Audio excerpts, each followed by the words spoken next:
Hello आए सांग मैंने जुआर समस्त के बहुत सारा प्यार। तो मुई रिना स्वागत करुचे मोर यूट्यूब चैनल सुंदरगढ़ी गर्ल्स रे। तो आपण मैंने केनता अचन भगवान करूँ समस्ते फिट एंड फाइन थे। तो इटा आमे जो चाटी शाक टुलबार लगी जेन बाटे पड़सी गोटे छोट जोर जेनता आमे छोट बेले थिलु तो इने गाधुथुनु किंतु एखेन गाधबार असुविधा होचे कांजिकी सबआड़े खेत बनी जाइए एति लगी पानी नी रहबार तो आमे इने नी गाधबार अलग आड़े गासु। आउ आमे तो डेली नी गाधु घरे ही गासु केन दिन केनता आइसु। एटा आमे जो चाटी शाक टुलबार लगी आउ आमे जेने चाटी शाक टुलबार जगह सेने पहुँची गलु किंतु गुटे खणे भी माने गुटे भी चाटी शाक नहीं है।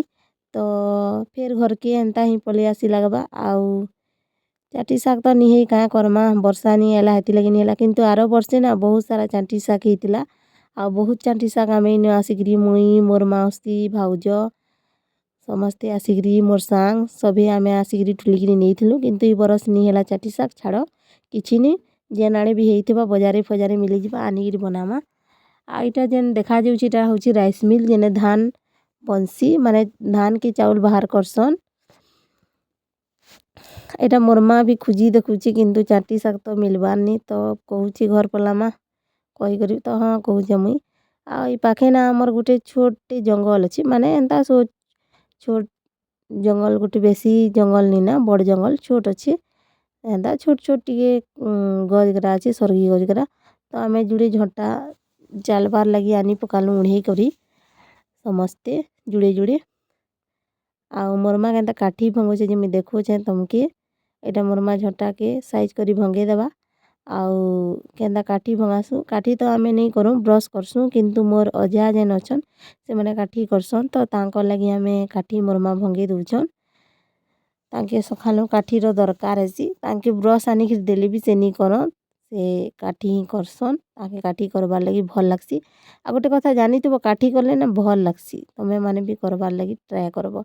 आ दांत भी भल रहसी किंतु आमे त नहीं करबार सब दिन ब्रश करूछु तार पर इटा एतकी न काट करनु आउ मोर माँ पायल करी इटा बांधी दउछन।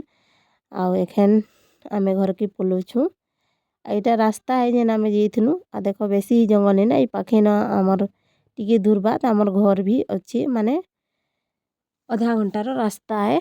तो एखन पायल बुहे दउछि मोर माँ के काट के आखिन आमे पायल भी धरला बेग थी एटा मोर माँ आधा बाट बुहिले तार परे मुई बुही करी आनली काहे कि मोर माँ नहीं पारले ताकर गोड़ टिके दरद थिला। तो फास्ट टाइम मुई जंगल नु काट आनीचे केबे भी नहीं आनथी आउ अधा धुरु न आनली मोर माँ आनले अधा धुरु तार परे नहीं पारले बेले मुई आनली। तो इटा आलू से कायल के कहलु बोले टिके झाड़ू करी दउचे आ मोर अजा आई बाहरे बससन आउ ई शिवा होचे उत्पात ते पूरा एक नंबर खाली उत्पात बुद्धि करूथिसी सबके पिटवा मारबार बुद्धि करूथिसी। तो इटा जंगल नु आसिकरी मुई घरे अच्छे एटा हमर बायर आड़े बसीचे काहे कि जेते खन भी देखो हनु मने आसुछन और गज थी जाड़ा भी होइछे सब खाई दउछन। तो इने मुनगा फूल होइछे तो मुनगा फूल के भी खाइबार लगी दस्तर आउछन तो दुईटा फुटका फुटी देनु बोले हनुगरा भागी देने फिर आए में फिर फुटे के जलावा फुटुका।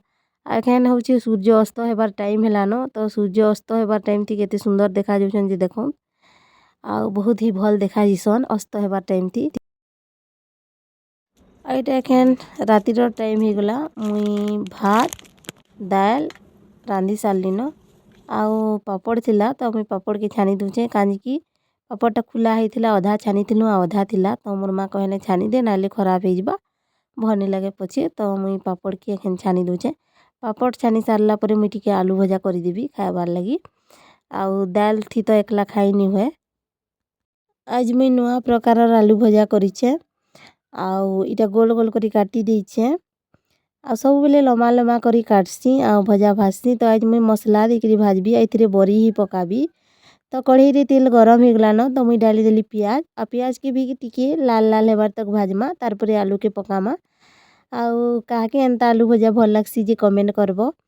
एखन प्याज तो लाल ही गला तो एखन मुई आलू के पके दउछे आउ आज ना मुई लाल आलू रो सब्जी बनोछे भजा बनोछे आउ लाल आलू खाइबार लगी ना बहुत भल लागसी तमे माने भी आनी कि भाजी देखबो भल लागसी कि नहीं लागे ता जानबो। आउ एखन इटा के एंता भाजी देमा 10 मिनिट तक आ 10 मिनिट होला पर इटा के ढापी गिरी टिके सिझाबार अच्छे कानी के आलूटा सिझबा हेले तो भल लागबा जे।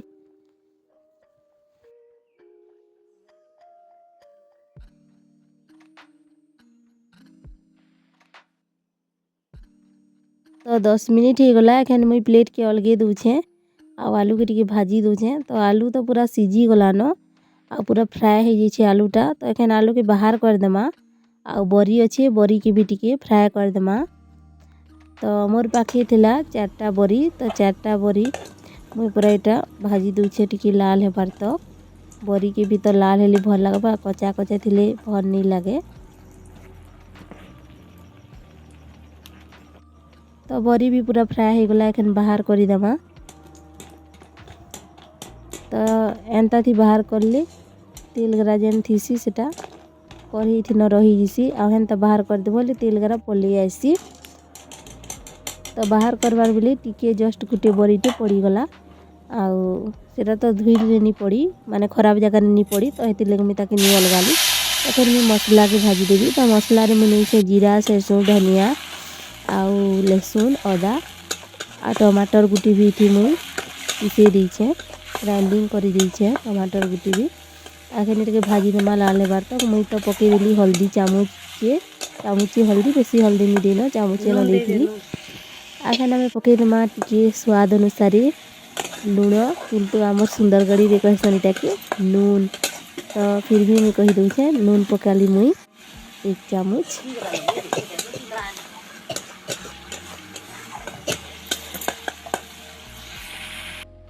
तो मसला भी तो पूरा बनी गला न। तो एखन आमे आलू की दे देमा आ पूरा मसला रे भाजी देमा आलू की आ एंता भाजले ना बहुत भल लागसी खाइबार लगी। तमे माने भी भाजी देख बोले जानबो भल लागसी कि नहीं लागे।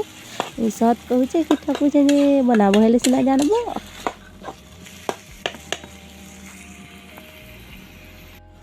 तो मैं मसला देगिरी ढापी देइथिली तो आलू तो पूरा सिझी गला न आ पूरा बनी गला न आलू भजा खाइबार लगी तो बहुत मजा लगसी भात संगे।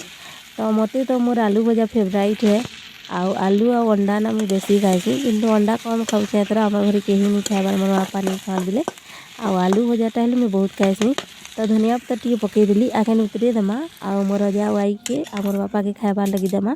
पहला मोर अजा आई मोर बापा के खाइबार लगी देसुँ तारपरे माँ मुई पछे खाइसुँ सांगे। तो मोर अजा आई के हमें खाइबार लगी देइछुँ बारंडा ने खाऊछन निया से की हे आउ आजिर वीडियो आपण मन के केनता लागला सांग माने कमेंट करबो। आज नुआ छ मोर चैनल के सब्सक्राइब करबा नहीं भूलबो मोर चैनल के सब्सक्राइब कर देबा सांग माने। तो फिर मिलमा नेक्स्ट डे अलगा वीडियो रे नुआ वीडियो सांगे। तो बाय बाय सांग माने।